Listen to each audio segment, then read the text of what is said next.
А ты знала, что стиль вождения, выбор марки и даже цвет машины могут быть напрямую связаны с твоим гороскопом?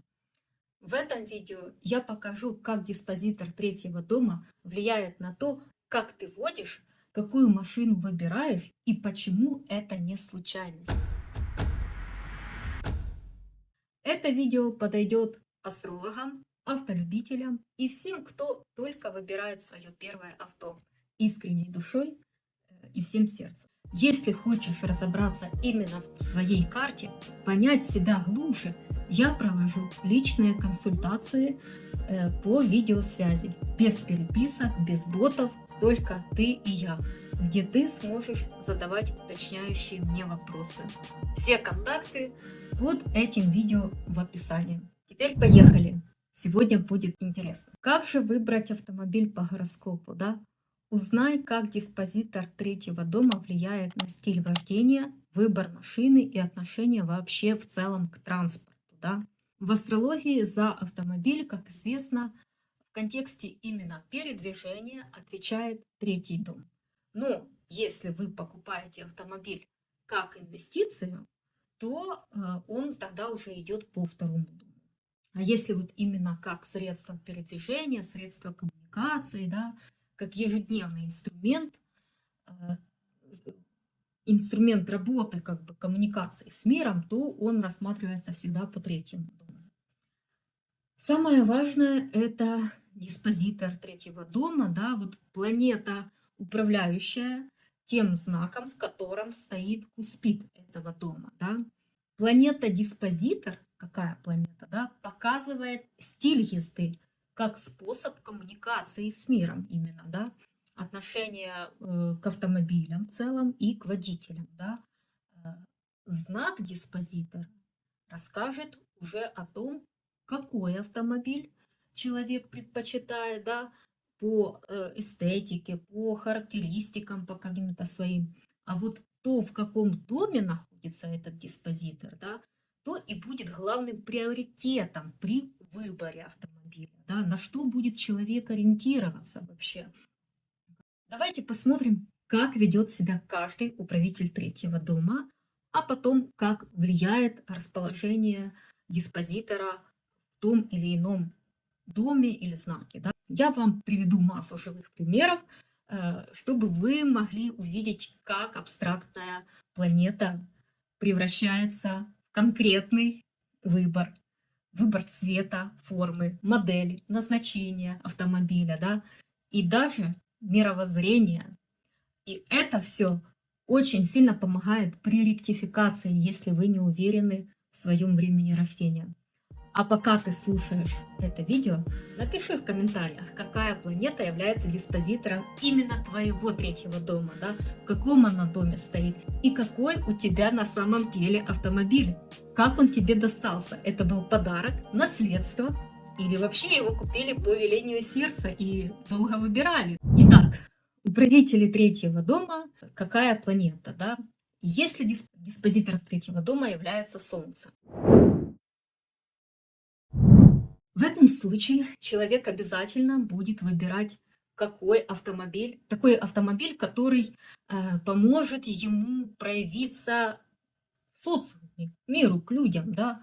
Он будет выбирать видимый, заметный очень автомобиль, такой, о котором потом можно будет рассказать. Вот у меня есть машина, да, и такая-то, такая-то, и люди удивятся или обернутся, или восхищенно скажут: ого, типа, ты даже на такое пошел, да? Такому человеку важно, чтобы его автомобиль был не как у всех, чтобы он выделялся в потоке, в толпе, да, чтобы он был узнаваемый. Это могут быть яркие какие-то, необычные даже цвета, желтые, красные, белые. Но если солнце при этом ослаблено, например, находится в знаке весы или в водолее, да, то человеку наоборот будет свойственно выбирать более спокойные такие вот цвета, да, темно-серый, черный какой-то, металлический, может быть, там какой-то, да, металлик цвет. При этом все равно может сохраняться желание, чтобы автомобиль вот как-то отличался. не визуально, а технически, может быть, или по марке, или по каким-то другим признакам, да, не бросающимся в глаза, но важным для статуса, да.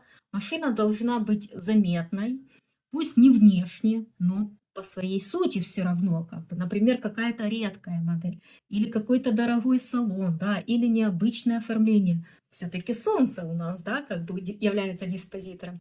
Человек с солнцем, диспозитором третьего, да, может вообще ориентироваться на какой-то эксклюзив, да, старинную какую-то редкую модель, лимитированную какую-то серию, ту, что отражает его индивидуальность и непохожесть на других, да, как бы вот так. Если диспозитором третьего дома является Луна, то человек в первую очередь будет ориентироваться на комфорт, на то, чтобы было удобно, чтобы было уютно, спокойно, да. Машина должна быть чистой, ухоженной, да, как у себя дома, да. Как бы в ней, скорее всего, будут какие-то салфетки там влажные, сухие, плед какой-то будет, может быть даже термос или какой-то дорожный набор. В такой машине часто бывает что-то, что создает ощущение домашнего какого-то уюта.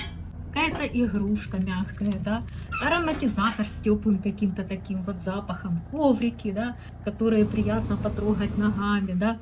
Человек с лунным диспозитором будет относиться к автомобилю своему как к живому существу реально, да, как к своему ребенку, заправлять его, заботиться о нем, да, подкармливать маслом, вовремя мыть, вовремя ухаживать, натирать воском как-то, да. Ему важно, чтобы в машине все было под рукой. И влажные салфетки, и подзарядка какая-то, и даже аптечка, да, вот как бы, но аптечка будет хорошо укомплектованная. Автомобиль для такого человека как продолжение дома. Это не просто средство передвижения, это как бы его маленький такой вот защищенный мирок, да, раньше такой мирок, в котором он может находиться в безопасности. Да. Также стоит отметить, что у нас связано с памятью и чувствами, да, поэтому человек может быть эмоционально привязан к своей машине, да, даже если автомобиль старенький какой-то, он может не хотеть с ним расставаться именно по поводу того, что он к нему сильно привязан, да, что он ему напоминает о чем-то таком теплом и важном в его жизни, да, как бы очень много ностальгии связано с этим автомобилем. Если диспозитором третьего дома является Меркурий все-таки, да, то человек будет выбирать автомобиль с позиции практичности, да, логики. У нас как раз-таки Меркурий классический управитель третьего дома, управитель всего транспорта и коммуникации. Поэтому практичность и логика, рациональность будет на первом месте. Он будет думать о том, удобно ли ему будет парковаться, удобно ли будет перемещаться по городу, да, легко ли обслуживать эту машину будет. Можно ли будет потом ее как-то продать, да, потому что Меркурий знак очень быстрых перемен, да, непостоянный знак. Скорее всего, автомобиль будет недорогой, но очень удобный в городском именно таком вот использовании, да, в пробках и везде. Человек будет ориентироваться на бюджетность, универсальность, ликвидность, чтобы потом можно было легко продать, чтобы не заморачиваться с обслуживанием, чтобы он не был привязан к одной какой-то машине на долгое время, да, а легко мог потом как-то варьировать в этом вопросе. Также это могут быть автомобили, в которых можно самому что-то отремонтировать, особенно если Меркурий в земных знаках. Телец, Дева, Козерог. Тогда человек вообще склонен разбираться в машинах, да, подкручивать их как-то механически, все это настраивать. Есть такая вот жилка у него к ремонту. А если Меркурий в рыбах или стрельце, то, скорее всего, человек будет вообще не захочет как бы вникать в поломки какие-то, да, и нюансы, и сразу повезет машину в сервис и будет стараться отремонтировать у дилера именно. Меркурий дает еще один интересный такой момент. Человек может часто менять автомобиль, да. Это не какая-то привязанность, да, а скорее игра. Попробовал одну модель, потом другую. Или, например, если в семье 2-3 автомобиля, и он постоянно пересаживается, такой человек, с одной машины на другую, да, потому что так удобнее или просто так хочется для разнообразия, да, ну вот так интереснее жить как бы, да. Если диспозитором третьего дома является Венера, и человек в первую очередь будет обращать внимание на эстетику автомобиля, на внешнее какое-то описание и представление, да, на то, чтобы все было красиво, изящно, аккуратно, пропорционально, да. Автомобиль должен быть гармоничным по форме, по цвету, по отделке. Здесь не будет случайных каких-то деталей, все должно сочетаться, и цвет кузова, и форма фар, и внутренняя отделка, да, как бы и цвет сидений должен сочетаться с внешним характером автомобиля, да, как бы ни в коем случае он не допустит розовые сиденья в черном авто каком-то, да. Это может быть и классический какой-то черный, и благородный какой-то бордовый, и пастельные, и светлые какие-то тона автомобиля. Главное, чтобы все выглядело гармонично и эстетично, да. Очень важны плавность линий, симметрия, изящные элементы дизайна. Даже если автомобиль недорогой, он все равно должен выглядеть ухоженно и приятным быть любому глазу, да.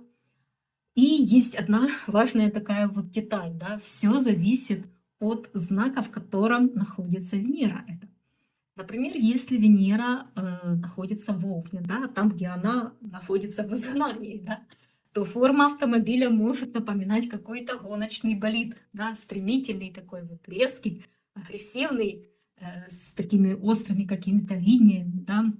Ну вот эстетика будет представляться человеку именно в этом, да. Если Венера во Льве, это может быть что-то такое массивное и царственное, как хаммер какой-то с формой, напоминающей мускулы льва какая-то, да, такая будет машина.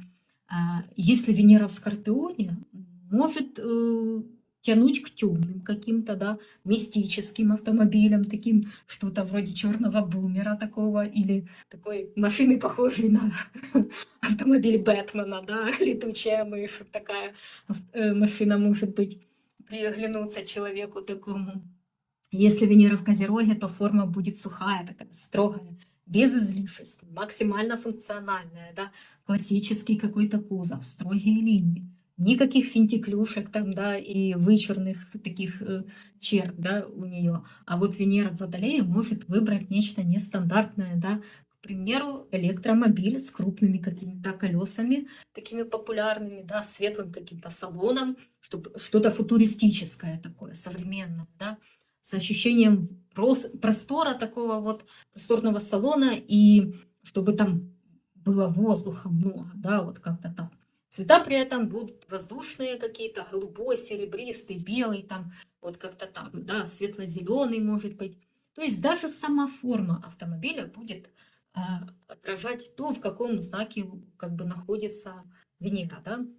Потому что Венера отвечает не только за вкус и эстетику, но и за то, что именно человеку кажется красивым. Венера отвечает у нас и за форму, да, за то, что потрогать можно.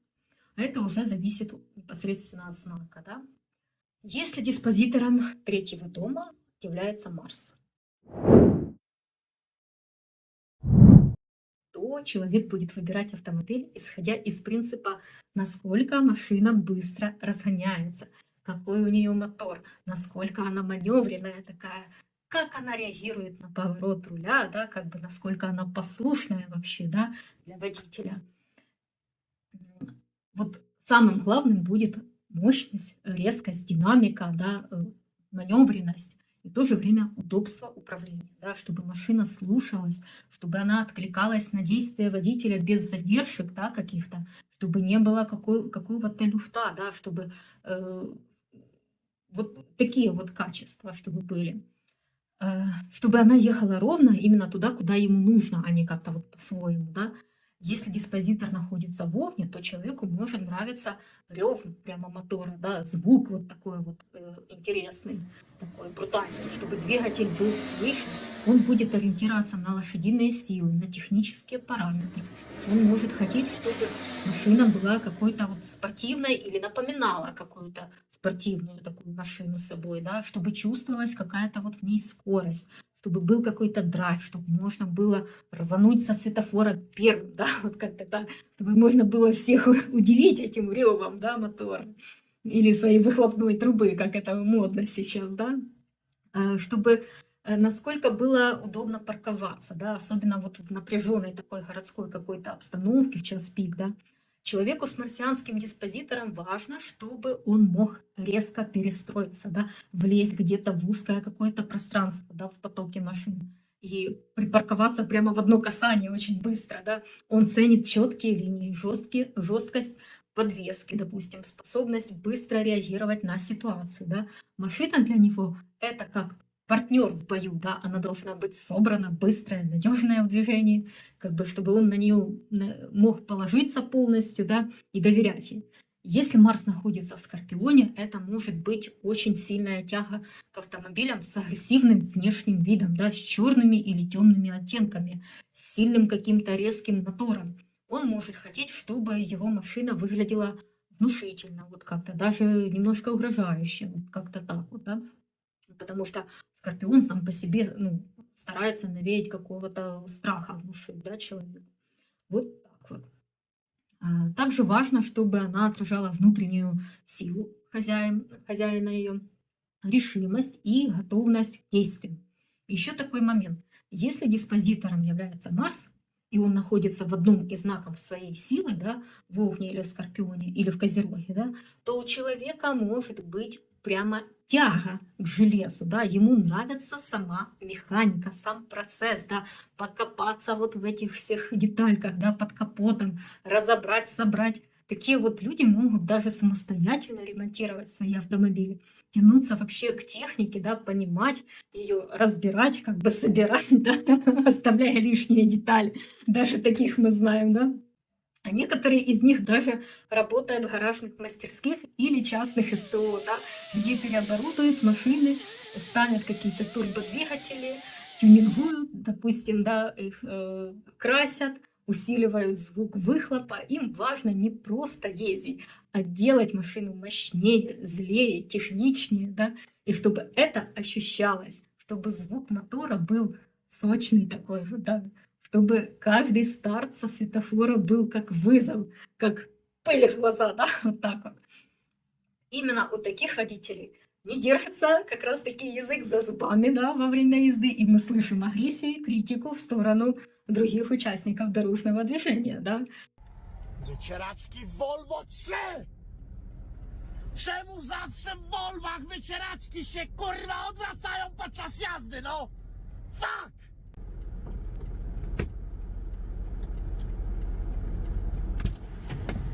No kurwa, ile można? No człowiek się boi wycieraczki włączyć, no. Nie, kurwa, ja pierdolę, co to kurwa jest? Co to kurwa jest? Pierdolca można dostać. И тут получается, вот у него все дебилы, да, вот куда ты вот это лезешь, тут, да, вот чё ты вот это рвешься с места, да, и начинают вот это всех обливать, неспокойно ездить, да. Именно у таких вот водителей руки не сдерживаются, чтобы лишний раз вот возмущенно не посигналить с претензией, да, или просто дать такого мотивирующего пинка какому-то ученику, да, впереди. Ну, вот как-то так, такие водители с Марсом.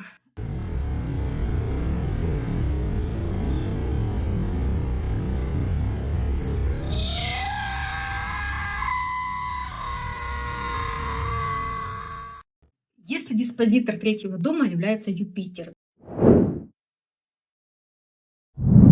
то человек будет выбирать автомобиль, отталкиваясь от таких понятий, как престиж, солидность, удобство и уважение к бренду, да, как бы он будет смотреть, насколько известная марка уже, как она себя зарекомендовала, насколько уважаема вообще в обществе, да, и при этом насколько удобно будет ездить на этом автомобиле, именно на дальние расстояния, да, как бы. Потому что Юпитер это еще и про путешествия, про комфорт в дороге, про то, чтобы можно было сесть и поехать далеко, не уставая, да, чтобы машина была вместительная, комфортная. Да, для этих всех путешествий нам нужно собрать достаточно много вещей, да, какие-то мангалы, какое-то горное оборудование, там, не знаю, для вылазок. Вот все это должно помещаться в нее, да. Желательно с круиз-контролем, с удобными сиденьями, с большой какой-то навигацией, с нормальным количеством, ну, допустим, всяких розеток, портов, да, для подзарядок, допустим. Если Юпитер в сильных для себя знаках, да, например, в Стрельце, Рыбах или в Раке, да, человек будет прямо тянуться к просторным таким вот и комфортным автомобилям, которые можно назвать надежными. Он будет смотреть, сколько лет гарантии, какие условия обслуживания у дилера, да, как бы какая репутация у модели. Даже если автомобиль дорогой, он должен быть уже, как говорится, с историей такой, да, зарекомендовавший, с именем, с каким-то. Это может быть машина, на которой, допустим, ездят известные люди, ну, там, политики, допустим, ездят, или бизнесмены какие-то, да, крупные какие-то известные в городе преподаватели или ректора, допустим, да, или духовные лидеры, да, то есть человек подсознательно хочет, чтобы через автомобиль отражался его вот масштаб личности, да. Если Юпитер в более таких скромных или нестабильных знаках, да, то человек может ориентироваться на надежность, но в более такой доступной категории, да. Он не будет гнаться за престижем, он все равно обратит внимание на практичность и, может быть, даже будет искать автомобиль тоже с историей, да, но чтобы она прошла через многое и была, допустим, проверенная. Обращают внимание на автомобили, на которых ездят таксисты, да, как бы, потому что считают, что они зарекомендовавшие себя, прошли испытания, да, временем. Или автомобиль при юпитерианском диспозиторе – это часто нечто большее, чем просто средство передвижения. Это пространство, в котором можно посидеть, поразмышлять, да, поговорить по телефону, проводить какие-то деловые даже встречи, да, поехать с семьей за город или отправиться в путешествие в другую страну. Тут важна возможность перемещения, расширения своих знакомств, вообще горизонтов, границ, да, как бы, даже если это поездка на дачу, допустим, да, недалеко, за город куда-то, она все равно должна быть удобной, благородной, по-человечески такой вот широкой, да. Также у такого человека может быть склонность покупать автомобиль даже дороже, чем он может себе позволить, да, как бы, чем позволяет его бюджет. Он может даже взять машину в кредит, просто чтобы повысить свой социальный статус, чтобы пустить пыль в глаза другим людям, да. Потому что юпитерианская природа, особенно вот в Стрельце, да, как бы, когда сильный Юпитер связана с таким вот большим оптимизмом, который порой бывает не к месту. Человек может даже считать, как-нибудь справлюсь, да, зато буду выглядеть достойно. И будет потом очень долго еще хвастаться ею, да, как бы обращать внимание других людей как бы на этот автомобиль, да. И поэтому он решается на дорогую покупку, не всегда рассчитывая реальные ресурсы свои, да, как бы, и доходы.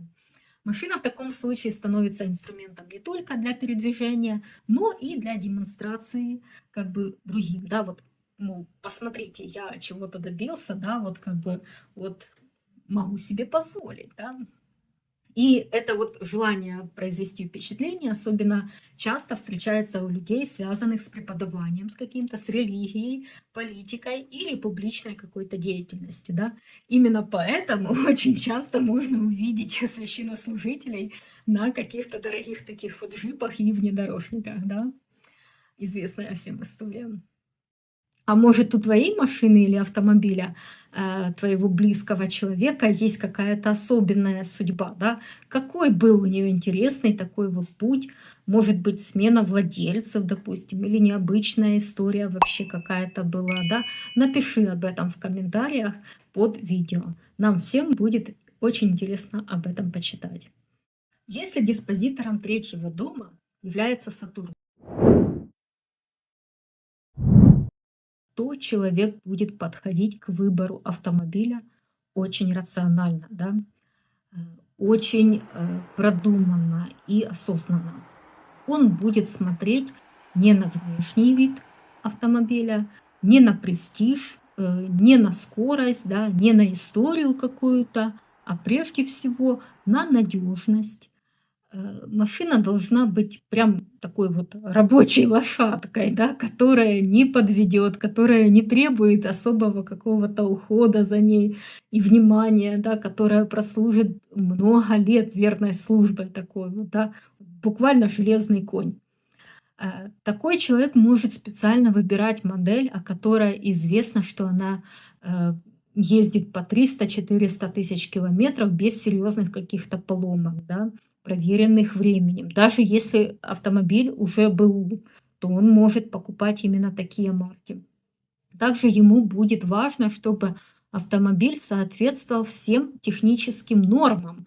Вовремя пройденное ТО, да, страховка, документы, чтобы были в порядке. Он заранее узнает, сколько будет стоить замена масла, того же ремонт подвески, техобслуживание, да, как бы заранее как бы планирует обновление ТО и обновление страховки, да. Он все это просчитывает, соберет отзывы, посмотрит форумы, почитает, да, как бы, и только после этого принимает решение, да.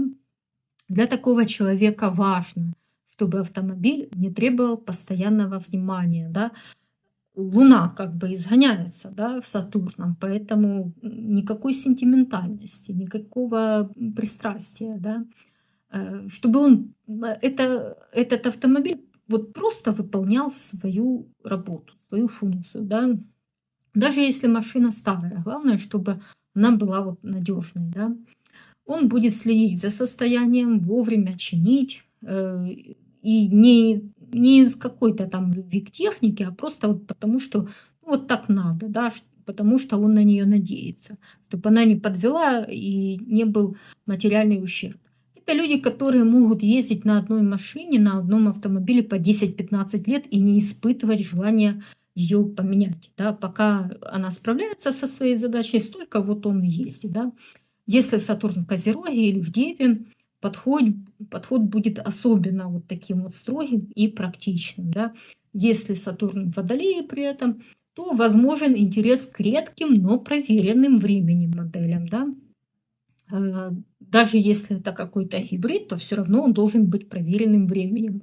Если в рыбах, то человек может быть излишне осторожным каким-то и даже опасаться вождения, поэтому предпочтет машину с высоким уровнем безопасности и минимальным риском. Если диспозитором третьего дома является Уран, да, то человек будет ориентироваться на техническую новизну, да, как бы этого автомобиля, на прогресс, на инновации, на всякие новые финтифлюшки в автомобиле, да, как бы. Он будет искать в автомобиле необычные функции, нестандартный подход, что-то, что выделяет эту машину среди других, да, но не по внешнему виду, а скорее по внутренней какой-то начинке, да. Хотя по внешнему виду тоже, но больше упор будет на начинку именно.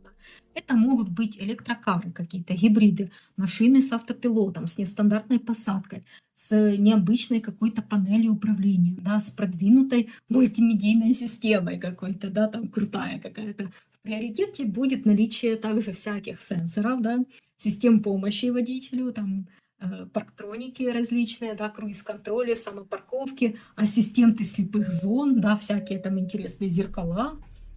В общем, всего того, что делает вождение технологичным, прямо таким вот, да, безопасным, современным, да. Человеку с ураническим диспозитором важно, чтобы машина была в чем-то такая вот уникальная, даже футуристичная. Он может искать электромобиль не просто ради экологии, а ради ощущения того, что он идет в ногу со временем, да, как бы, что он в потоке находится, да, что он первый, кто опробовал что-то новенькое, да, что он как бы не боится сталкиваться с чем-то новым, да. Это могут быть и редкие марки, которые еще не представлены массово на рынке, да, или какие-то кастомные такие модели, собранные под конкретные какие-то запросы, да. Также Уран может проявляться в виде тяги к нестандартной внешности автомобиля, как я говорила, да. Человек может выбрать что-то очень такое необычное по форме, по цвету, да, цвет, допустим, лиловый какой-то, да, или какой-то, ну, перламутр, но необычный, да, перламутр.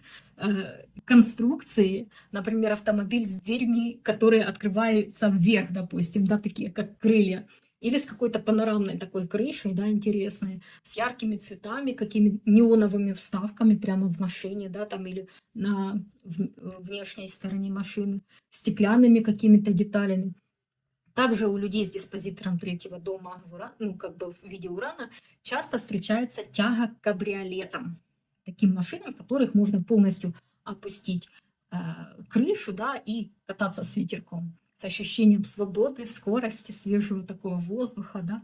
И это ощущение такое вот, э, очень такое ураническое, да, как бы по своей сути. Даже фары могут быть не как у всех, и это всегда радует вот владельца, да, приносит большое удовольствие такой автомобиль. Еще у таких людей может быть интерес к нестандартному использованию автомобиля. Например, они могут участвовать в тест-драйвах новых каких-то моделей, подписываться на какие-то автоновости, ездить по выставкам каким-то техническим, да, новой техники, в том числе автомобильной техники, работать вообще в этой сфере, да, автомобилестроения современного, связанные с электротранспортом, со стартапами какими-то. Машина для них это нечто большее, чем средство передвижения. Это эксперимент, образ жизни прямо, какой-то вот манифест человечеству, да. Если диспозитором третьего дома является Нептун, да, то выбор автомобиля будет строиться в первую очередь на личных ощущениях, да, на каком-то вот тонком чувстве, да, этого автомобиля. Человек будет ориентироваться не столько на характеристики машины, сколько на то, какие эмоции она вызывает, какая в ней атмосфера, какое впечатление создает ее салон, обивка, свет, да, вот звук, какой у нее получается внутри. Часто это выбор в пользу мягкой, почти такой вот невидимой езды, да, чтобы не слышно было, как ездит автомобиль, когда двигатель работает очень тихо, когда хорошая шумоизоляция такая, да, от внешнего мира, музыка льется плавно, и ты как будто плывешь, а не едешь, да, в таком автомобиле. Таким людям важна не столько внешняя выразительность автомобиля, сколько внутренняя гармония. Они могут обращать внимание на такие вещи, как подсветка в салоне, да, материалы сидений, запах в машине, да. При этом они могут предпочесть автомобили, которые будто бы растворяются в потоке, да, не привлекают к себе лишнего внимания, но внутри создает ощущение такого вот уюта и безопасности, какой-то вот отстраненности и гармонии, да, как бы. Если Нептун при этом сильный, то есть в сильном знаке для него, например, в рыбах, то человек, ну или в раке, да, человек может прямо стремиться к тому, чтобы машина была таким вот тихим, уютным пространством. Да. Он может выбирать гибриды или электрокары, те же самые, как и водолейские диспозиторы, но не из-за технических параметров, а потому что они не шумят, не пахнут бензином, да, не раздражают. Могут выбирать эко-кожу, а не натуральную кожу для сидений. Да?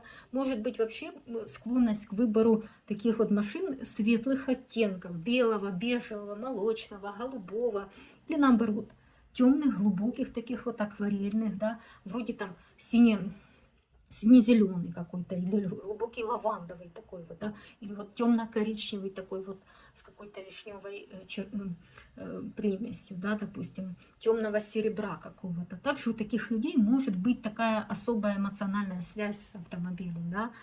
Машина может вызывать чувство романтики какой-то такой вот, да, или быть даже частью личного какого-то мирка, такого места для мечтаний, для прослушивания любимой музыки, для медитации, да, для одиночных таких вот поездок, да, поездок ночных по городу, допустим, да. Она может быть как продолжением души, да, и если она будет уходить как бы из жизни, да, продаваться, допустим, ломаться, человек может это переживать достаточно глубоко, как прощание тоже с чем-то живым, важным для него. Но важно также заметить, что планета, которая часто вносит иллюзии, да, как бы, и как диспозитор третьего дома, он может ослаблять концентрацию и внимание водителя. Да. Такие люди могут пускать из виду технические какие-то проблемы, не замечать изменений каких-то в поведении автомобиля, не замечать вот вовремя поломок, да, как бы ездить очень долго с неисправностями, просто потому что находятся на какой-то вот своей такой волне, да. Из-за этого у них могут часто случаться какие-то мелкие ДТП, могут, допустим, хватать бордюр какой-то часто, да, не заметить там машину в слепой зоне, подрезать кого-то на трассе не специально, да, а просто по своей невнимательности такой вот, да, как бы вот это особенность диспозитора третьего дома в виде Нептуна, да. Их стиль вождения, да, обычно плавный такой вот, но немножечко рассеянный такой, немножко отстраненный, поэтому им важно помнить об этой такой вот особенности, да, и тщательно следить за техническим состоянием и концентрацией на дороге. Если диспозитором третьего дома является Плутон, то человек будет ориентироваться на такие параметры, как безопасность, мощность, да, выносливость по Плутону, да, такой вот неубиваемость, да, как бы некая внутренняя такая сила автомобиля должна чувствоваться, да, ему важно, чтобы машина была как танк прямо, да, с сильным кузовом, высоким таким вот уровнем защиты, да, с надежной такой вот конструкцией, да, чтобы хорошо выносила удары, допустим, да. Часто у таких людей возникает интерес к внедорожникам, большим черным каким-то джипам, да, тяжелым таким молчаливым машинам, которые способны выдерживать э, большие нагрузки, да, перевозить большие грузы, при этом не ломаться и выглядеть при этом внушительно вот так вот, да. Автомобиль для плутонианца – это всегда нечто глубокое такое, основательное, да. Он может быть внешне спокойным каким-то, но внутри очень таким мощным, да. Человеку может быть важно, чтобы машина могла выдерживать экстремальные какие-то условия, да, будто плохие какие-то дороги, плохая погода, ну, когда очень сильно много дождя, сильный ливень какой-то идет и долго идет, да, или вот даже какие-то аварийные ситуации, чтобы она могла вовремя защитить его, уберечь, да, как бы от тяжелых травм. Он хочет быть уверенным, что выживет вот в любой ситуации, и его автомобиль вот как броня для него. Также с Плутоном могут быть связаны ситуации трансформации автомобиля, да, это может быть покупка автомобиля с пробегом, после капитального ремонта какого-то, да, полная какая-то переделка. Вот люди такие вот склонны покупать такие вот битые автомобили после капремонта. Плутонианцы часто склонны к тюнингу, к замене двигателя, к усилению конструкции, да. Автомобиль может меняться вместе с человеком, проходить с ним через такие тяжелые этапы жизни, через огонь, воду и медные трубы, да. Есть еще один момент. Машина может стать частью его власти. Например, он может работать в структурах, где автомобиль – это прям символ контроля, силы и доступа. Да? Это может быть и охрана, и спецслужбы, и госструктуры, и криминальные какие-то среды. И автомобиль будет внешним видом показывать это, что человек относится вот к такому роду деятельности. Да? Также не исключены крайности. Да? Кто-то с таким диспозитором может водить агрессивно, напористо, с доминирующей такой вот энергетикой, а кто-то, наоборот, вообще не водить, потому что боится своей внутренней силы и не хочет выпускать ее вот как бы наружу, да, как бы, потому что чувствует, что зависим от адреналина во время скорости, да. У Плутона всегда есть такая вот полярность, да, и поэтому люди, они немножечко такие непонятные всегда. Иногда при пораженном Плутоне или тяжелых каких-то аспектах автомобиль может быть источником травматического опыта, да, аварий, потери машины, ситуаций, когда из-за машины человек столкнулся с глубокими какими-то трансформациями, травмами, да, страхами или даже вопросами жизни и смерти. Поэтому здесь особенно важно не игнорировать сигналы и следить за состоянием такого автомобиля и уважать его силу как инструмент, да, разумно ею распоряжаться. Кроме того, плутонианец, человек может выбирать автомобиль, который допускает возможность глубокой трансформации, глубокой переделки, да, как внешней, так и внутренней переделки автомобиля. Это может быть модель, которую можно усилить, переоборудовать, превратить из обычной машины в настоящую машину для выживания, допустим, да, наварить какие-то, не знаю, башни какие-то, там еще механизмы на нее, да, вот как бы так. Особенно часто у таких людей встречается интерес к служебным автомобилям. Машина скорой помощи, пожарная машина, да, спецтехника. Они могут осознавать, что от состояния этой машины и их быстрой реакции на ней, да, как бы зависит жизнь других людей. Поэтому они очень тщательно следят за техническим состоянием, сами контролируют всю как бы исправность всех систем, да, и не доверяют это никому другому.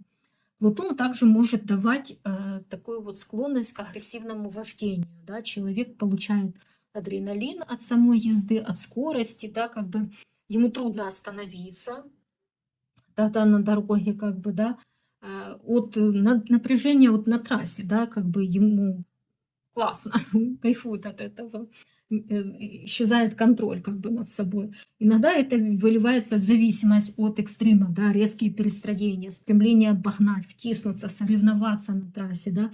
При сильном Плутоне такая манера езды может быть контролируемой, а при пораженном нести разрушительный характер. И человек действительно часто может попадать в ДТП по своей же как бы причине, да. Поэтому важно осознавать свои инстинкты и управлять ими. Еще одна такая характерная особенность – это выбор трансмиссии. Да? Плутонианцы чаще всего предпочитают механическую коробку передач, потому что для них крайне важно полное ощущение контроля и власти над автомобилем. Да? А автоматическая коробка передач воспринимается ими как вмешательство системы, как некий такой вот компромисс уже с ней, да, где часть власти отдана автомату, как бы, да. А плутонианец хочет, чтобы все зависело исключительно только от него, да, как бы от его руки, от его реакции, от его воли. Только механика вот способна дать такое вот это вот полное ощущение управления, да, такому человеку. В том числе и в ситуациях, где счет может идти буквально на секунды. Теперь перейдем к тому, в каком доме находится этот диспозитор, да, третьего дома, и как это влияет на выбор автомобиля и его восприятие человека. Итак, погнали. Диспозитор первого дома в первом доме, в Овновском, да, то автомобиль становится для человека частью его идентичности. Это не просто средство передвижения, это продолжение его личности, да, образа, прямо проявление его индивидуальности. Такой человек будет выбирать автомобиль, который подчеркивает его характер, его стиль жизни, его внешний вид. Причем не просто на ощущениях, а по факту, да, как бы он будет обращать внимание на то, как автомобиль смотрится со стороны, как он выглядит в потоке. И самое главное, что он говорит о самом владельце. Иногда это проявляется, допустим, в очень буквальных вещах. Например, если у человека есть особенности телосложения, да, допустим, или ограничения по здоровью, есть какая-то инвалидность, да, то человек будет подбирать автомобиль именно под себя по посадке, по уровню комфорта, да, по возможностям адаптации его или переделки. Да. Это может быть автомобиль с ручным каким-то управлением, с особым каким-то ручным управлением, да, с возможностью легкой посадки, с подъемником или другими модификациями. Кстати, автомобили инструкторов по вождению, они тоже сюда относятся. Если человек недавно стал, например, родителям, да, как бы на автомобиле может появиться вот такая вот наклейка, да, что ребенок в машине, или какие-то игрушки на заднем стекле, или, допустим, что дама за рулем, да. Все это не просто детали, а выражение вот себя через машину, да. Также такие люди часто выбирают автомобили, которые позволяют им выделяться прямо.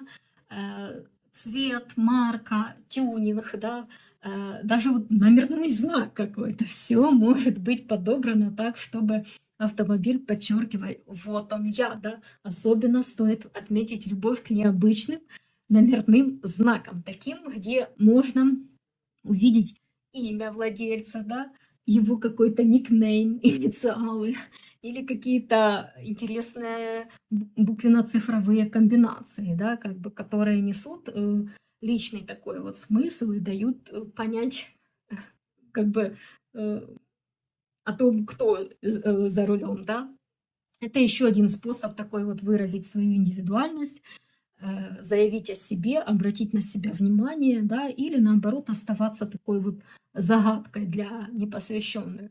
Это может быть проявлением уверенности, амбициозности, желания быть замеченным или наоборот желанием быть узнаваемой только для своих, да, как бы, например, наличие определенных каких-то символов, которые понимают только те, кто в теме. Наклейки с профессиональной какой-то принадлежностью, да, какие-то значки, необычные какие-то аксессуары, да. И машина тогда становится личным таким вот брендом, да. Если диспозитор третьего дома во втором доме, да, то человек будет выбирать автомобиль, исходя из своих возможностей финансовых, да, а также из понимания ценности вещи, да. Он будет оценивать автомобиль в первую очередь как вложение, насколько он будет как бы ценным через год, допустим, да, через 3, через несколько, да, насколько дорого его содержать, насколько выгодно он куплен сейчас и можно ли будет его потом перепродать без особых потерь финансовых или даже, может быть, с прибылью, да. Автомобиль при таком положении — это в первую очередь как актив, а не роскошь, да. И даже если человек творческий, эстет, он все равно не будет выбирать автомобиль, если он не соответствует его бюджету, да, или не вписывается в понятие разумной траты. Он будет стараться взять лучшее за эти деньги, да, как бы.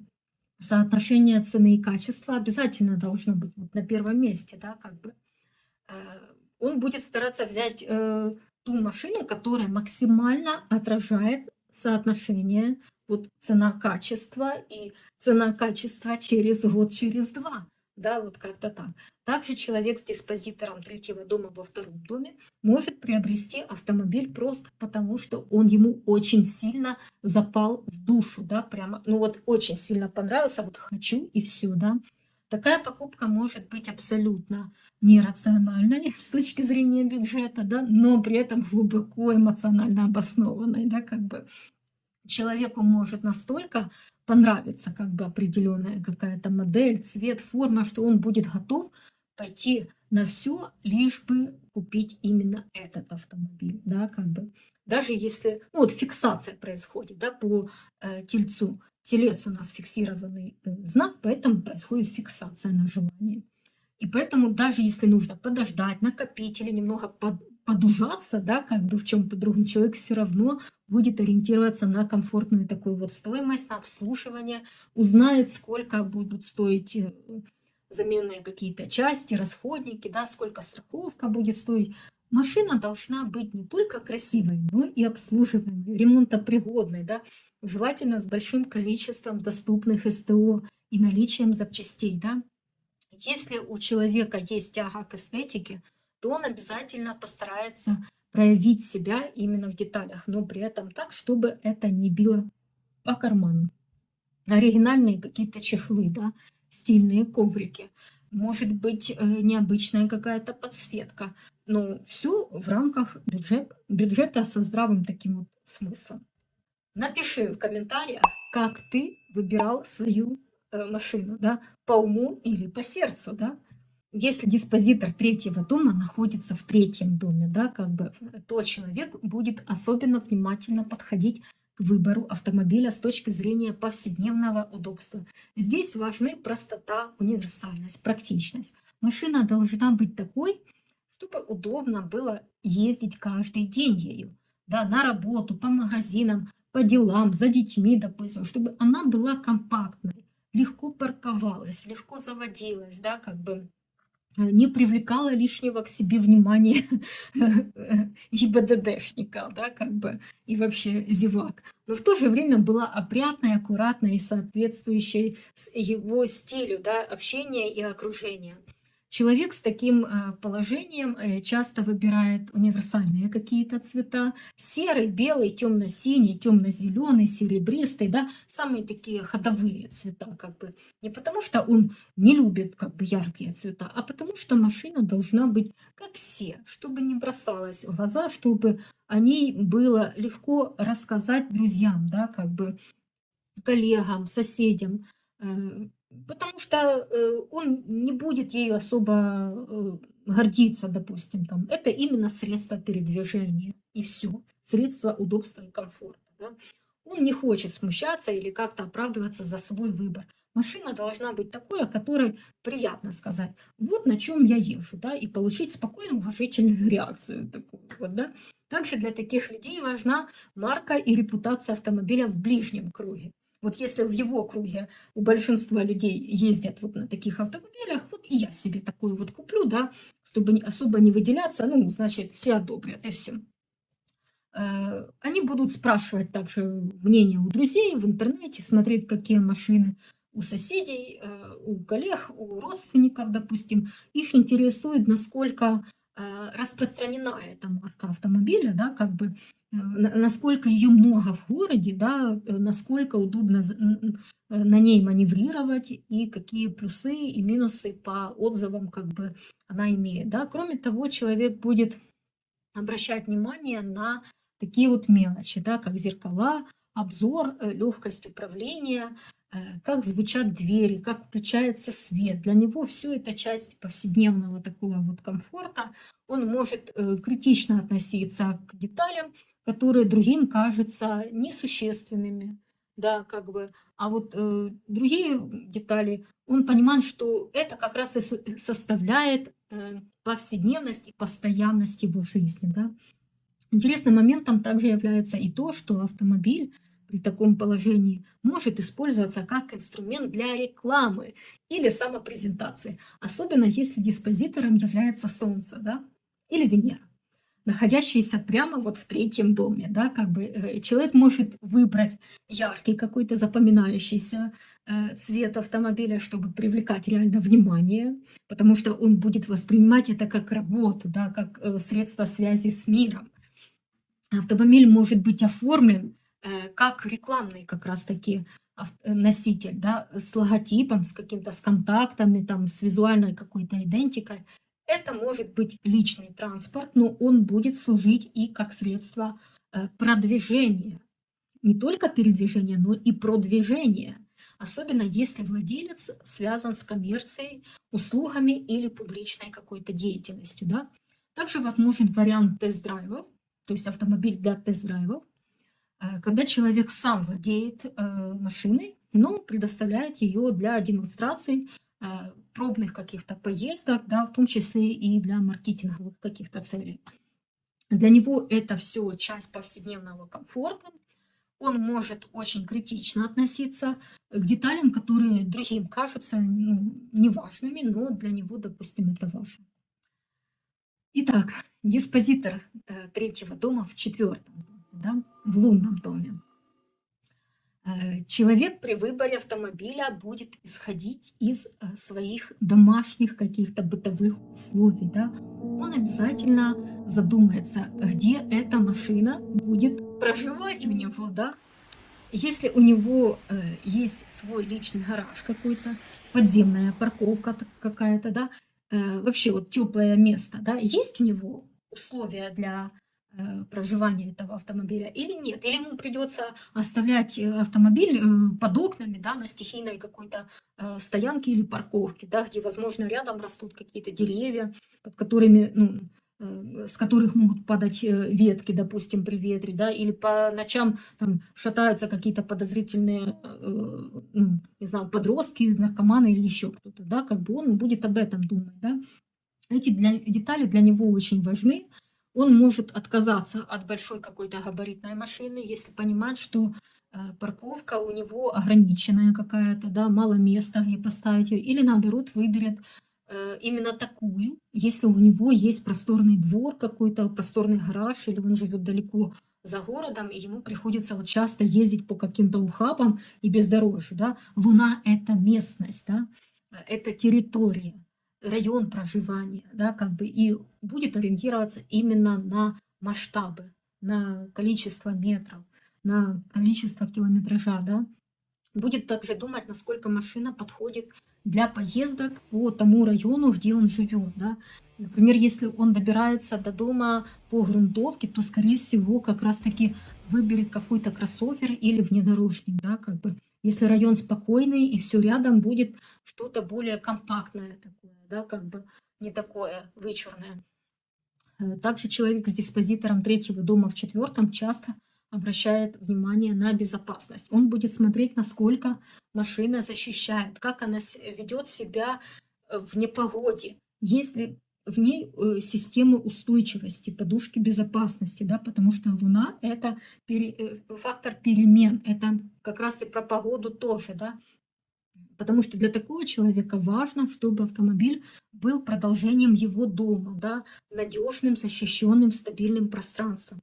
Также возможно, что машина используется для нужд семьи, да, и человек будет выбирать именно конкретно под семью, под своих как бы родственников, да. Например, чтобы возить детей, да, продукты, стройматериалы, животных возить, допустим, да, может, какие-то автокресла купит детские, прицепы какие-то, да, багажники какие-то купит, допустим, да.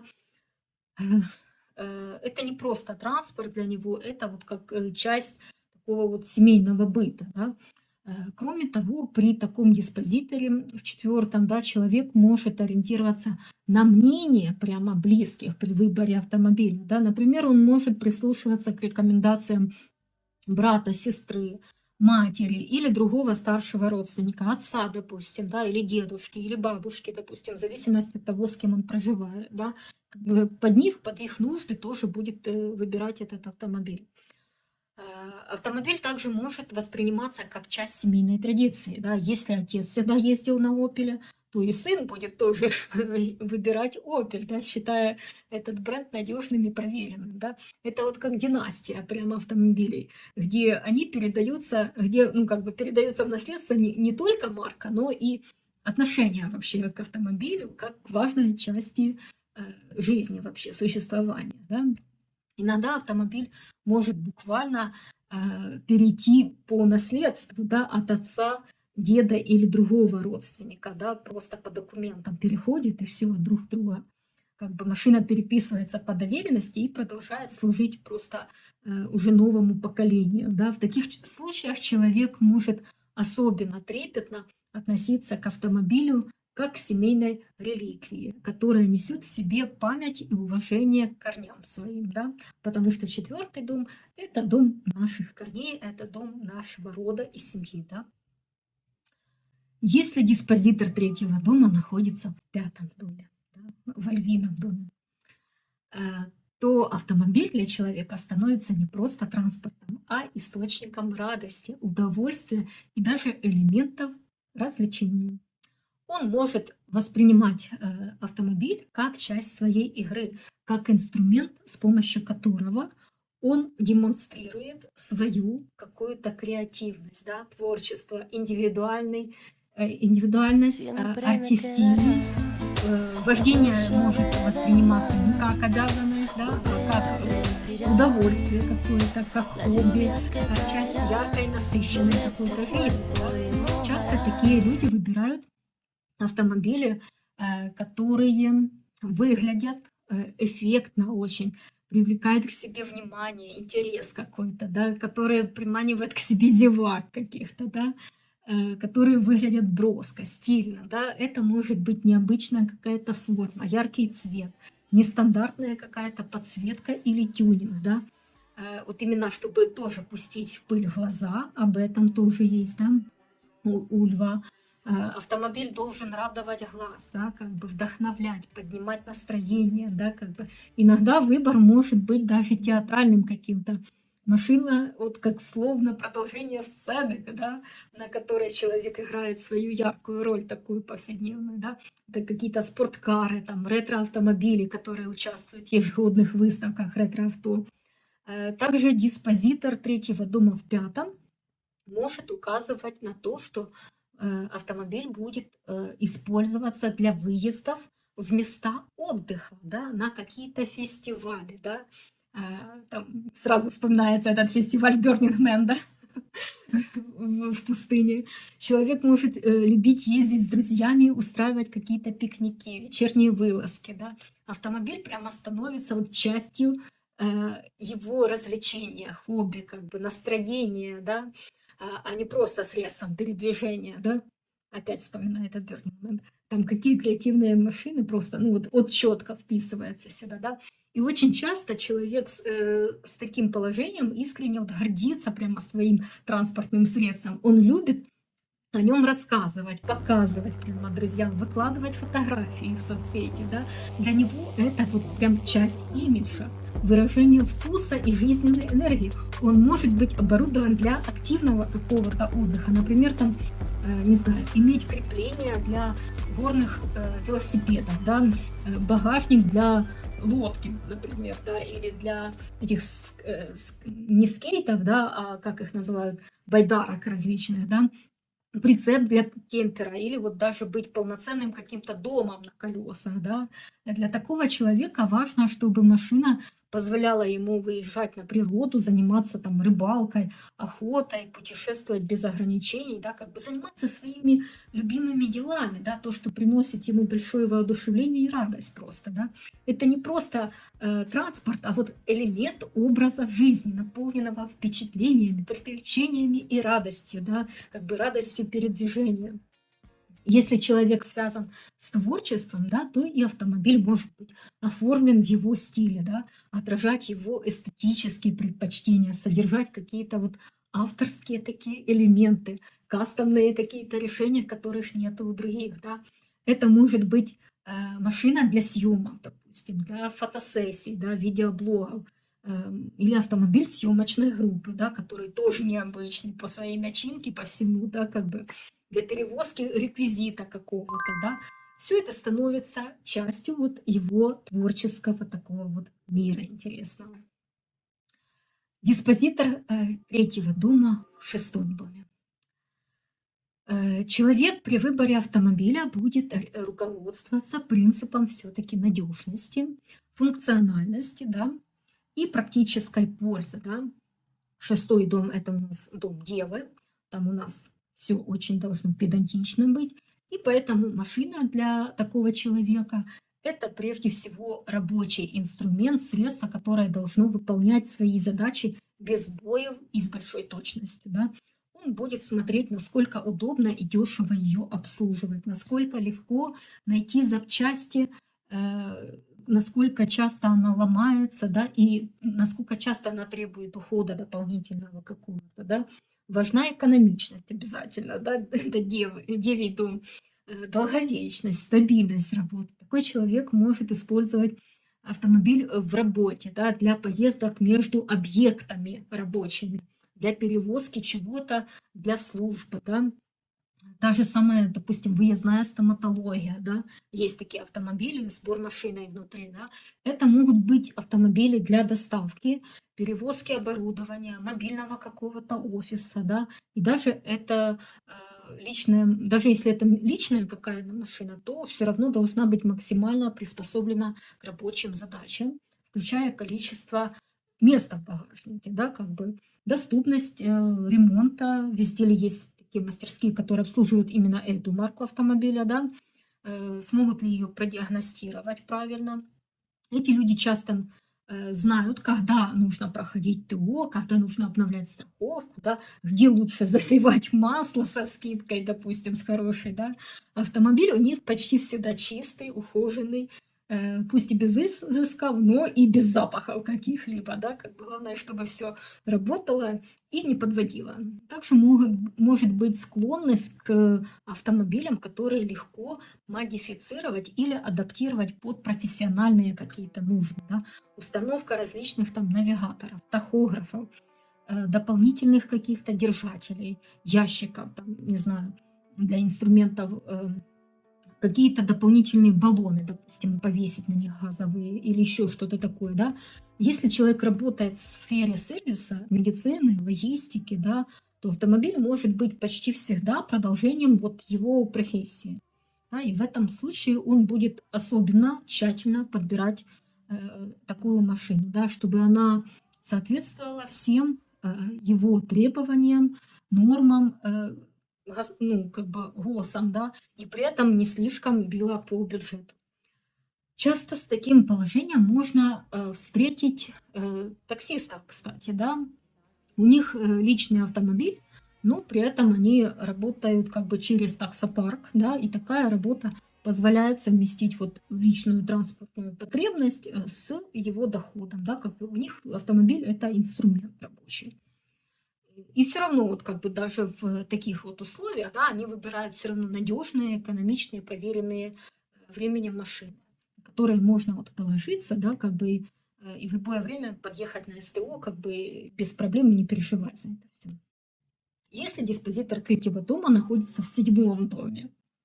Интересное тут положение такое, да, потому что при этом положении человек при выборе автомобиля ориентируется скорее не на свои желания, а на желания другого человека, да, на то, как автомобиль будет восприниматься окружающими, да, или его партнером, допустим. Здесь важно, чтобы машина смотрелась уместно в паре, в обществе, на глазах других людей, да. Автомобиль становится частью внешнего образа и даже репутации, да, особенно если человек работает, допустим, с людьми, ведет встречи, консультирует и ездит именно на эти встречи, и люди, клиенты его видят как раз на этом автомобиле, да. Если он сопровождает прямо клиента на своем автомобиле, да. Также такое положение говорит о том, что автомобиль может использоваться совместно с партнером, да, с брачным или с деловым партнером, одна на двоих машина. Машина выбирается, то есть не только под нужды одного какого-то человека, но и под нужды и другого человека, да, как бы с учетом вкусов и удобства для другого человека тоже, да, для коллеги, для супруга, для постоянного какого-то пассажира. Часто при выборе учитывается, кто чаще всего ездит именно этим автомобилем, да, как бы какие есть потребности, да, дети, поездки за город, перевозка чего-то общего. Может быть, машина оформлена на одного, но фактически как бы общая при этом, да, как бы люди с таким положением склонны советоваться вот с другими людьми при покупке, да, обсуждать, договариваться, как бы, они хотят, чтобы автомобиль нравился не только им, но и близкому человеку, да. Иногда выбор может быть сделан даже в пользу вкуса партнера, если тот активнее настаивает или просто увереннее разбирается в машинах, да. Вот как бы так. Очень часто можно увидеть, да, такого грузного мужчину на ярко-красной какой-то массе, да, вот потому что выбиралась под жену. Такой автомобиль может быть аккуратным, презентабельным, на вынос, да, как говорится. Он создает правильное такое впечатление при встречах, при переговорах, да, поездках с другими людьми, да. Это как одежда для делового общения. Важно, чтобы машина подходила к статусу такого человека, к его профессии, не выглядела слишком какой-то вычурной, но и не слишком какой-то дешевой, да, как бы и простой. Иногда диспозитор третьего дома в седьмом доме может также указывать на то, что человек вообще может не быть водителем, да, как бы ориентироваться на то, что он будет ездить с кем-то, с супругом своим, или вообще пользоваться чаще всего общественным транспортом. Вот это одно из указаний на то, что человек не будет водить, а просто ему это не особо интересно, да, как бы. что он все-таки будет ориентироваться на другого человека, водителя другого, да, но не на себя как водителя. То есть в его жизни как бы автомобиль часто связан именно с другими людьми, а не с личным владением или с личным управлением. Диспозитор третьего дома в 8-м доме, да, то тут автомобиль перестает быть просто средством передвижения, он превращается в ресурс, через который человек может как-то влиять на других людей, да, как бы, и причем зарабатывать на этом еще. Машина может использоваться в качестве инструмента бизнеса, да, заработка денег именно. То есть если там в 6-м доме больше как рабочий инструмент, то тут именно как направлено на выгоду на какую-то больше, да, как часть общего бюджета, актив, который приносит доход. Это может быть тоже та же самая работа в такси, да, доставка какая-то, выкуп автомобилей, аренда, сдача автомобилей в аренду, да, участие в сервисах кошеринга или даже как инвестиция в автомобильный бизнес или вообще в автомобиль, да. Часто такие люди выбирают автомобиль, исходя из принципа, что я могу с этого поиметь, да, как бы главная фраза всех скорпионов. Их интересует стоимость при перепродаже, надежность как вложение, возможность использовать автомобиль для монетизации. Это не обязательно про жадность, да, это про стратегию, про результат. Да, машина должна работать на владельца. Иногда автомобиль может доставаться человеку через партнерские или какие-то семейные связи в наследство. Да, кто-то умер, ему в наследство перешел такой автомобиль, допустим, да, или в качестве совместно нажитого имущества в браке, допустим, или как часть бракоразводного процесса, допустим, ну, через своих родственников, которые разводятся, да. Здесь всегда есть элемент какой-то общей собственности, трансформации или распределения ресурсов, да. Также при этом положении человек может относиться к автомобилю с такой вот долей настороженности, я даже сказала бы. Он знает, что техника может подвести, что нужно проверять периодически, да, обслуживать, ремонтировать, что может быть риск, в том числе и аварийный.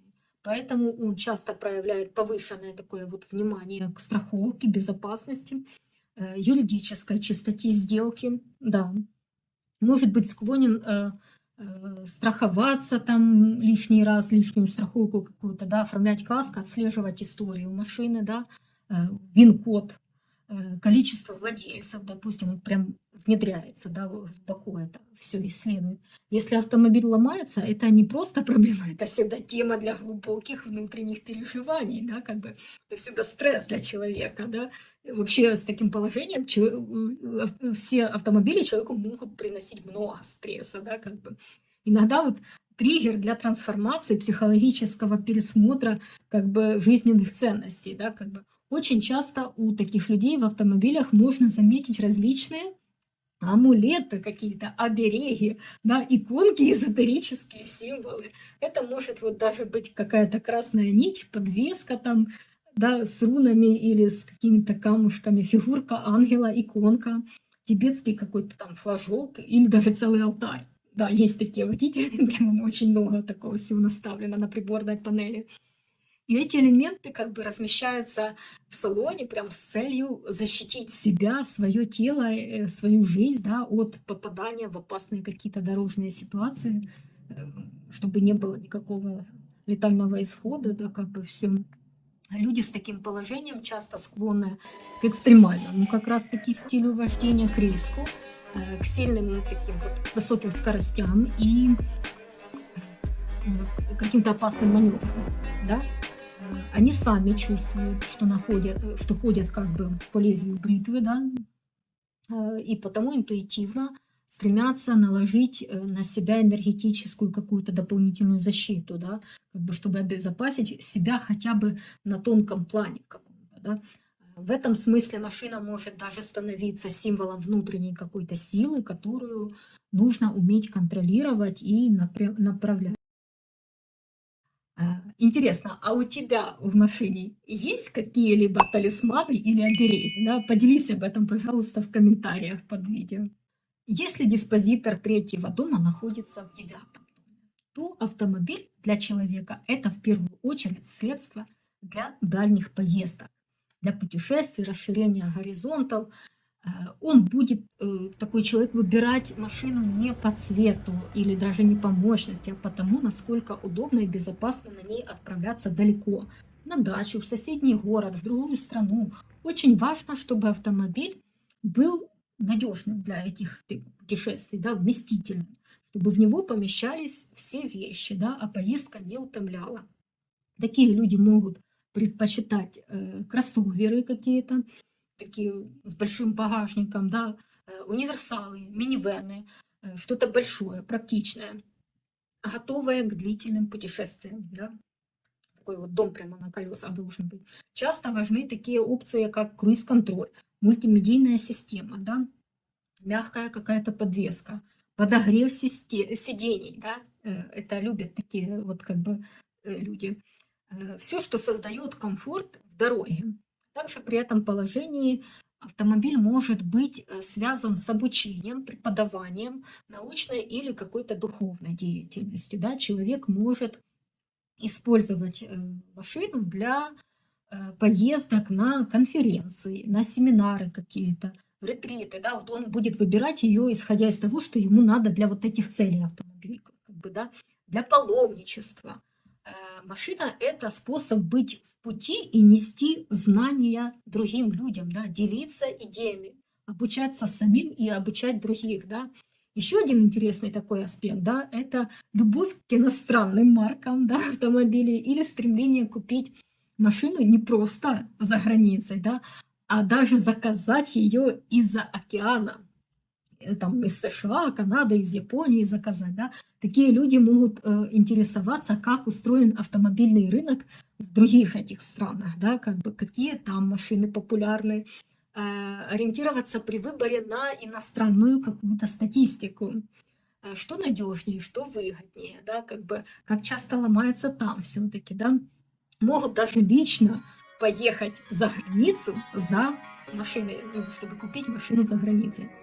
Иногда они воспринимают автомобиль как философскую такую категорию, да, что-то, что открывает границы их личные, да, символизирует их свободу какое-то, развитие, да, вот путь самурая. И машина становится не просто железом каким-то, да, а средством реализации мировоззрения и духовного авторитета. И это может быть даже не обязательно автомобиль, а, например, байк или даже яхта с парусами.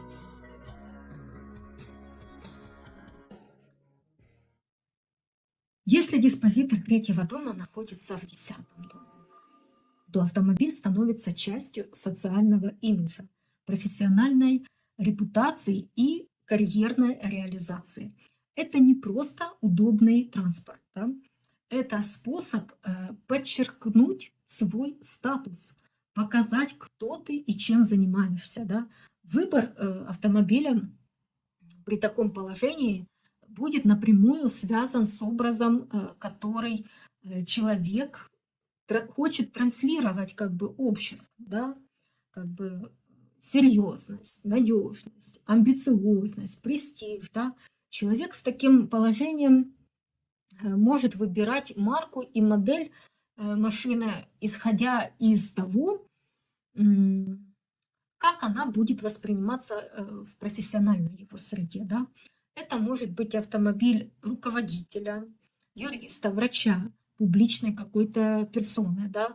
Как бы сдержанный, строгий, но при этом уверенный и внушающий уважение. Да? Как бы. Даже если он не самый такой дорогой, он обязательно будет выглядеть как-то солидно, презентабельно все равно. Да? Также транспорт такой может использоваться в самой работе. Например, для выездов, для встреч, для сопровождения клиентов, да, для участия в мероприятиях. Причем речь может идти не только о рабочих поездках, но и о таких событиях, где сам по себе транспорт становится элементом мероприятия, именно мероприятия, связанного со сменой статуса, да, как бы.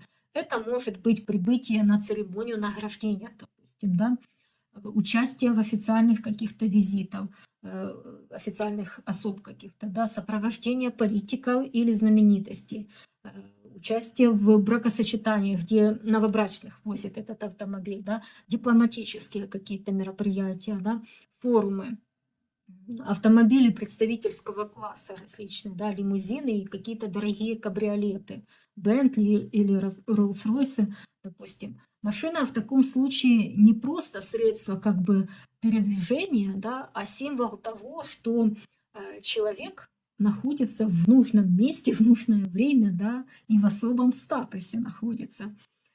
Или занимает вот значимую социальную позицию какую-то, да.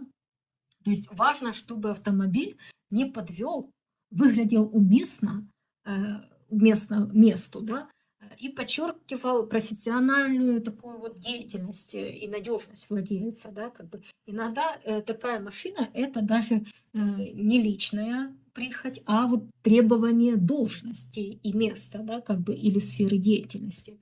Например, автомобиль предоставляется организацией, и человек должен поддерживать его в идеальном виде, или он сам стремится, чтобы его машина соответствовала ожиданиям начальства, коллег, партнеров. Да? Если человек занимает высокий пост или строит карьеру в иерархичной какой-то системе, да, он может считать машину обязательной частью своего статуса и имиджа. Да, как бы. Это может быть бренд с определенной репутацией, цвет чаще всего темный, сдержанный, оформление строгое, минималистичное. Чаще всего это черные все-таки автомобили. В салоне порядок, дисциплина, и даже вот запах должен быть такой нейтральный, да, деловой, но нейтральный, какой-то приятный такой. Машина становится как бы продолжением этой вот социальной роли. Она должна вписываться в образ и помогать удерживать как бы авторитет. В некоторых случаях автомобиль может быть представлен государством, предоставлен государством или организацией. Речь идет о транспортных средствах для мэров, допустим, да, высокопоставленных каких-то чиновников, дипломатических каких-то персон и других публичных фигур. Такие машины подчеркивают принадлежность к государственной какой-то структуре, службе, да, или высшему эшелону власти. Да. Важно также отметить, что при диспозиторе третьего дома в 10-м автомобиль зачастую меняется вместе со сменой статуса социального своего хозяина. Да. Чем выше он продвигается по карьерной лестнице, тем дороже становится его автомобиль, тем престижнее и представительнее он становится, да, как бы вот так вот. И наоборот, если его социальный статус падает, то человек пересаживается на более не такой дорогой автомобиль, не такой представительный. Вот как бы так у него происходит это все. Попроще, пофункциональнее, вот как-то так. Это наглядный такой вот индикатор положения человека в обществе. Да? Диспозитор третьего дома в 11-м. Автомобиль для человека – это не просто средство передвижения, это способ быть ближе к обществу, да, к друзьям, коллективной какой-то деятельности. Машина в этом случае подбирается с учетом того, чтобы можно было удобно и вместе со всеми как бы выезжать на мероприятия, участвовать в групповых активностях, проектах каких-то, да, на какие-то выезды, автопробеги, допустим, да, или фестивали. Часто такие люди выбирают транспорт, ориентируясь на нужды группы целой. Да, это могут быть микроавтобусы, минивэны какие-то, туристические автомобили или автобусы небольшие, да, особенно если человек занят организацией каких-то вот поездок, да, экскурсий, потому что это 3 от 9 получается, да, это производный 3 от 9. для клубов таких, для сообществ, для волонтерских каких-то инициатив. Ведь 11 дом — это вот то, что я и говорила, производный от 9, а 9 связан как раз-таки с путешествиями, с просвещением, да, с паломничеством, допустим, да. Это такая комбинация напрямую указывает на транспорт в коллективной, познавательной или благотворительной какой-то деятельности. Да. Такая машина может быть не очень роскошной, но обязательно надежной, вместительной и функциональной. Да. И даже если это семейный автомобиль какой-то, то он все равно будет рассчитан на большее количество посадочных мест, да, чем просто 5. Там, скорее всего, будет 8 мест. Вот как бы так. В салоне часто можно найти следы коллективного как раз таки использования, да, дополнительные какие-то сиденья, держатели, навигаторы, иногда даже наклейки или символика групп, к которым человек принадлежит. Да. Кроме того, автомобиль с таким положением может участвовать в цифровых каких-то коммуникациях, использоваться для съемок контента, для автоблогов, для выездов астрономических каких-то наблюдений, да, для путешествий, для сторис, или быть частью вообще вот публичного какого-то образа человека в соцсетях. Да, как бы. Это элемент информационного такого вот потока и социальной реализации такого человека. Ну, то есть его, допустим, блог или его групповая деятельность будет построена именно на транспорте и на автомобиле, да.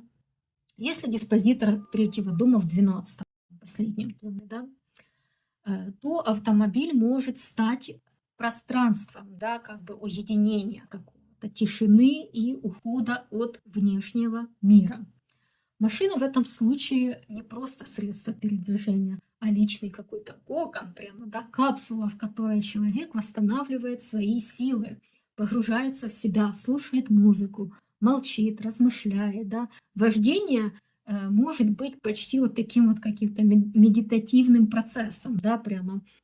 Именно вот по такие нужды человек выбирает такой автомобиль, да, чтобы не переживать во время вождения, да. То есть он понимает, что он там будет оставаться один на один со своими мыслями, да. Также такой человек может вообще не афишировать, что у него есть автомобиль свой, да. Машина может быть скромной, неприметной какой-то, возможно, даже подержанной, но при этом надежной, да, и понятной только ему. Потому что у нас 12 дом — это дом тайн всех, да. Часто транспорт используется в нетипичное какое-то время, да, рано утром, поздно ночью, или когда меньше всего людей, меньше шума, да, меньше стресса какого-то.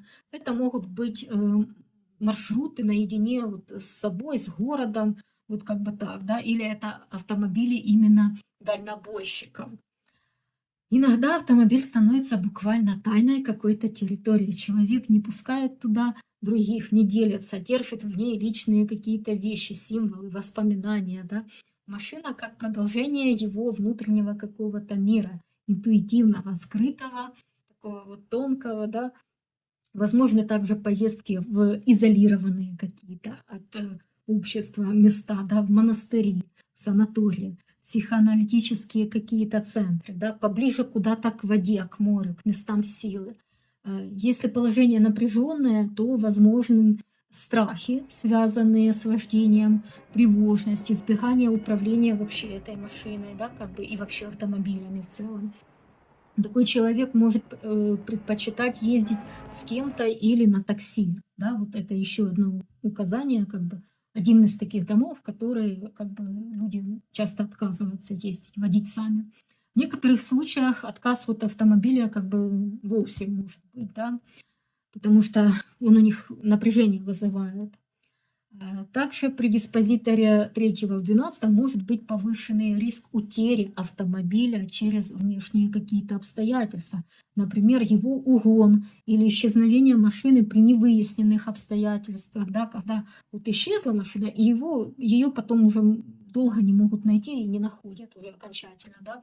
Это может быть история, когда автомобиль буквально вот растворяется без следа, и ни полиция, ни камеры наблюдения не дают никакого внятного ответа, да, что вообще произошло с автомобилем. Такое положение дает ситуаций, в которых техника исчезает или оказывается вне доступа, и сам факт исчезновения остается необъяснимым. Да?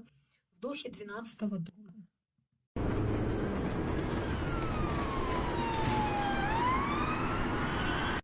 При низких моральных качествах владельца такой карты, да, низком уровне проработки планеты-диспозитора третьего дома, такой человек сам может быть причастен к угонам автомобилей, особенно если есть склонность к тайным каким-то действиям, криминальным каким-то схемам или жизни в тени, да, как бы.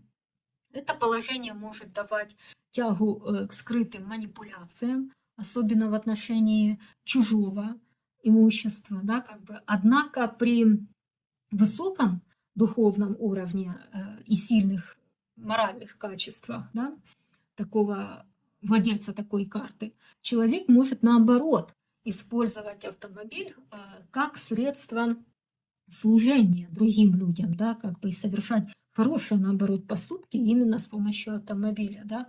Он может покупать машину для волонтерской деятельности, для помощи беженцам, допустим, да, нуждающимся, передавать ее в пользу, допустим, армии, добровольческих каких-то организаций, да, волонтерских или иностранных каких-то гостей, которые остались без транспорта. В этом случае машина может становиться такой вот личной, не личной вещью, да, а вот как инструмент милосердия, да, как бы и помощи другим людям. А у твоей машины была судьба особенная, да, или нет? Расставание, может быть, угоны, какие-то возвращения, было или не было? Напиши об этом в комментариях под этим видео.